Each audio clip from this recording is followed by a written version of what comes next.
Students, आज मैं start करूंगी reproduction in organism. Reproduction organisms में कोई भी लिविंग जीव होते हैं वो कैसे रिप्रोड्यूस करते हैं, क्या फंक्शन होता है जिससे वो रिप्रोड्यूस कर सकते हैं। जितने भी लिविंग एनिमल्स हैं सबकी एक लाइफ स्पैन होती है कि the period of birth to natural death of represent its life span. Unicellular organism है, मल्टी सेलुलर है, प्लांट्स, एनिमल, सभी ऑर्गेनिजम्स की एक लाइफ होती है, लाइफ स्पैन होता है from birth to natural death. जो कि उनका डेथ होता है वो उस बर्थ से नेचुरल डेथ तक का जो पीरियड होता है, this is called the life span.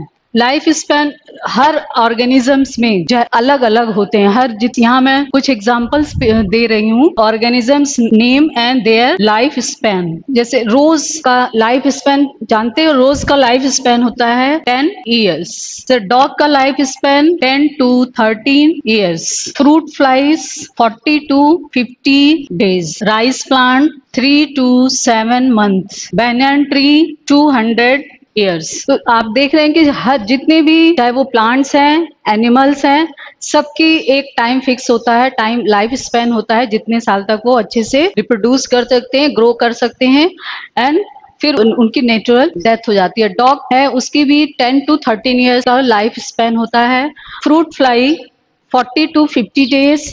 Rice plant 3 to 7 months and banyan tree 200 years life span होती हैं। Then reproduction is the biological process. Reproduction क्या होता है कि अपने ही समान कोई भी जीव अपने ही समान न्यू ऑफस्प्रिंग को जन्म देना। रिप्रोडक्शन एक बायोलॉजिकल प्रोसेस होता है जिसमें सभी जीव जो नए न्यू इंडिविजुअल न्यू वन को, न्यू बेबी को जन्म देते हैं जो ऑफस्प्रिंग भी कहलाता है। एंड जो सिमिलर टू इटसेल्फ ऑफस्प्रिंग जो भी होते हैं, फर्स्ट कोई भी जो ऑफस्प्रिंग या यंग वंस होते हैं वो आफ्टर बर्थ तुरंत से ही रिप्रोड्यूस नहीं करते, तुरंत से ही न्यू इंडिविजुअल को जन्म नहीं दे सकते। फर्स्ट ऑफस्प्रिंग ग्रो करते हैं, एक टाइम पीरियड होता है जिस दौरान उनकी ग्रोथ होती है, बॉडी की ग्रोथ होती है, फिर मेच्योर होते हैं और आफ्टर द मेच्योरेशन जब जीव मेच्योर हो जाते हैं फिर उसके बाद प्रोड्यूस करने की क्षमता आ जाती है and then to produce new offspring.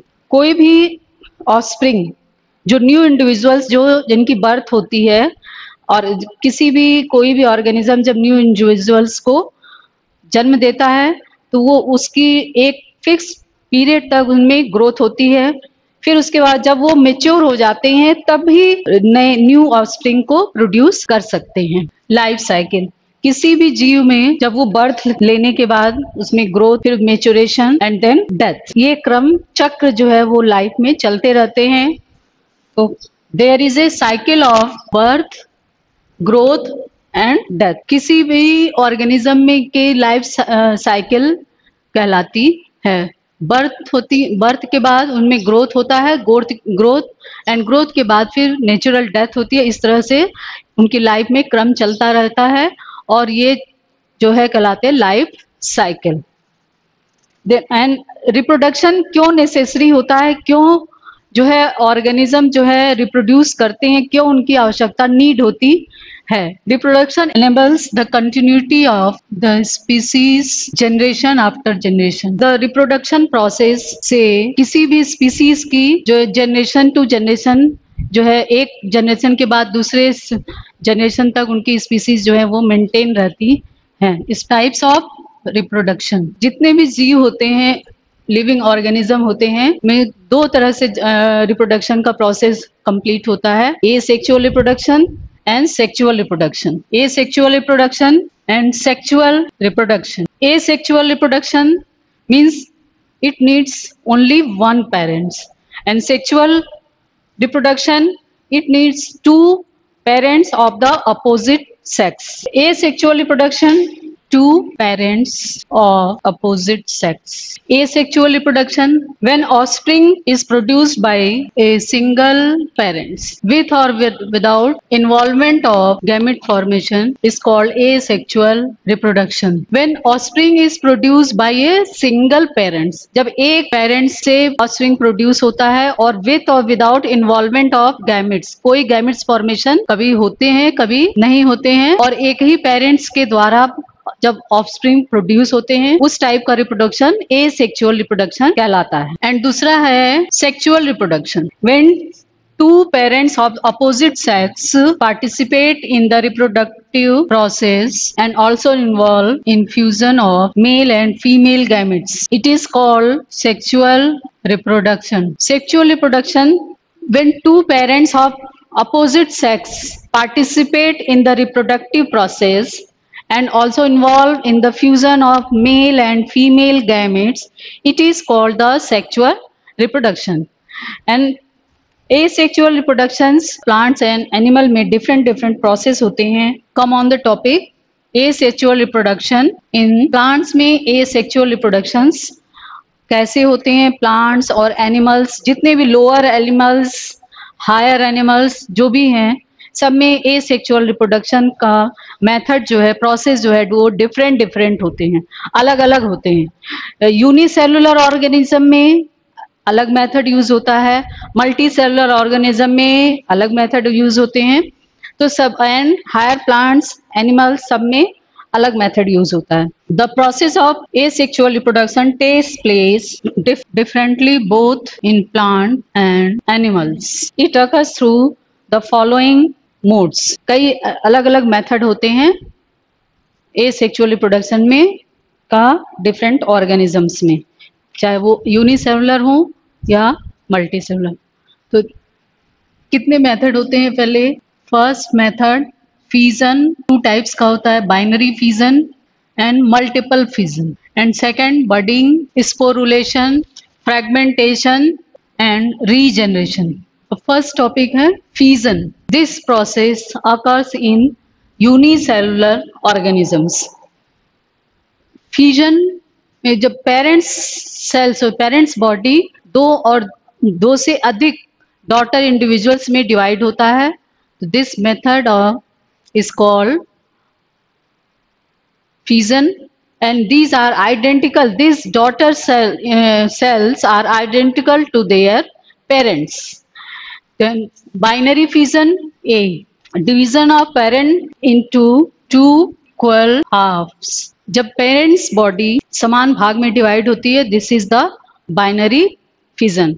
Binary fission में का एग्जाम्पल है, ये प्रोसेस होते हैं अमीबा, पैरामीशियम एक्सेट्रा. ये process binary fission, this is the amoeba. Amoeba, pseudopodia, nucleus, then pseudopodia, constricted amoeba, constricted pseudopodia, then nucleus amoeba. ये single cellular organism होता है, यूनिसेलुलर. एंड स्यूडो, इसमें अमीबा में pseudopodia and nucleus are present. Then next step constricted pseudopodia. जो pseudopodia जो उभार होती है, दिस इज द स्यूडोपोडिया. जो उभार जैसे सेल की वॉल में उभार होते हैं, this is called the pseudopodia. This pseudopodia is constrict, सिकुड़ जाते हैं, एक सेल बन जाता है ड्यूरिंग द फ्यूजन. एंड फिर सेल में फर्स्ट न्यूक्लियस डिवाइड होते हैं और वो आपस में जुड़े हुए होते हैं. देन नेक्स्ट स्टेप, न्यूक्लियस पूरी तरह से डिवाइड होकर के अलग हो जाता है और दो constricted nucleus cells, constricted cells form होते हैं. फिर नेक्स्ट स्टेप, फिर ये सेल वॉल फिर से सेपरेट हो जाते हैं, अलग हो जाते हैं, और ये दो सिंगल डॉटर सेल्स प्रोड्यूस होता है. Next topic multiple fusion. When cells divide into more than two parts, this is the binary fusion in amoeba. And next है multiple fusion, the division of parent cell into many daughter cells simultaneously. एक cell, this is the plasmodium, example है इसका plasmodium. Plasmodium cell की size बड़ी हो जाती है during the fission, और सेल के अंदर कई सारे मल्टीपल डिवीजन हो जाते, कई सारे न्यू सेल्स फॉर्म होते हैं। Nucleus, cytoplasm and cell, many daughter cell, and under the favourable condition, this is the plasmodium cell. During the fission the size of the cell increase, बड़ी हो जाती है, और उस सेल न्यूक्लियस में जो है मैनी सेल्स डिवाइड हो जाते हैं, फॉर्म करते हैं, this is called the many daughter cells. और सेल वॉल जो है रैप्चर नहीं होता, बस सेल की साइज बड़ी हो जाती है। कंडीशंस नॉर्मल होते हैं तब ये सेल वॉल रप्चर होती है, सेल्स कम्स आउट, बाहर आ जाते हैं। The multiple, this is the multiple fission in plasmodium. Then next topic है हमारा budding. Second topic budding. In this process, outgrowth comes from the cell body, parent body. In this process, outgrowth comes from the parent body, and this growth separates from the parent's body and give rise to the new individual. Example, yeast and hydra. Yeast में इस तरह का budding के द्वारा reproduction होता है। जैसे east की बॉडी होती है, सिंगल सेल होते हैं, बडिंग स्टार्ट होता है और न्यूक्लियस डिवाइड हो जाते हैं, तो दूसरा न्यूक्लियस चला जाता है, नेक्स्ट जो बडिंग है उसमें इंटर कर जाता है। देन ये सेपरेट, सेल वॉल इनकी सेपरेट होना स्टार्ट हो जाते हैं, और ये पूरी तरह से पेरेंट्स बॉडी से ये बॉल सेल वॉल जो है, सेल वॉल जो अंदर की तरफ ग्रुप बनाना स्टार्ट करते हैं, और ये पूरी तरह से आकर के मिल करके इसको जो न्यू इंडिविजुअल्स है उसको अलग कर देते हैं पेरेंट बॉडी से। और ये this is the bud, it gives the new individuals and dividing nucleus, this is the dividing nucleus. तो this is budding in yeast, single cell है, इसमें ग्रोथ स्टार्ट, उनकी बॉडी पर ग्रोथ स्टार्ट होना है, this is called the bud. And this growth after the budding the nucleus divides and two nucleus are formed, and then one nucleus goes to the buds and other in the parent body. Then cell wall start growing and make the grooves and separate the buds, this bud separate from the parents body. Third point है sporulation. ये process जो है multi cellular organism में होते हैं, और fission and budding ये दो प्रोसेस सिंगल सेलुलर ऑर्गेनिज्म में होते हैं। एंड इनकी बॉडी में स्पोर्स फॉर्मेशन होना स्टार्ट होता है, और ये स्पोर्स जो है न्यू इंडिविजुअल को जन्म देते हैं। The spores are capable to produce daughter cells. Formation of thick wall during the sporulation. Example, algae and fungi follows. And sporulation process are of two types. Main दो तरह के होते हैं, zoospores and conidia. Zoospores, they are motile flagellated endogenous spore formation. This process occurs in the chlamydomonas. Example, cells में chlamydomonas जो है उसमें flagella पाए जाते हैं, 2 फ्लैजिला पाए जाते हैं। एंडोजिनस मीन्स ये स्पोर फॉर्मेशन सेल्स के अंदर होता है, इसलिए this process called endogenous spore formation. So this is the Chlamydomonas is flagellated. 2 flagella are present. During the reproduction, the wall of the Chlamydomonas is become thick, and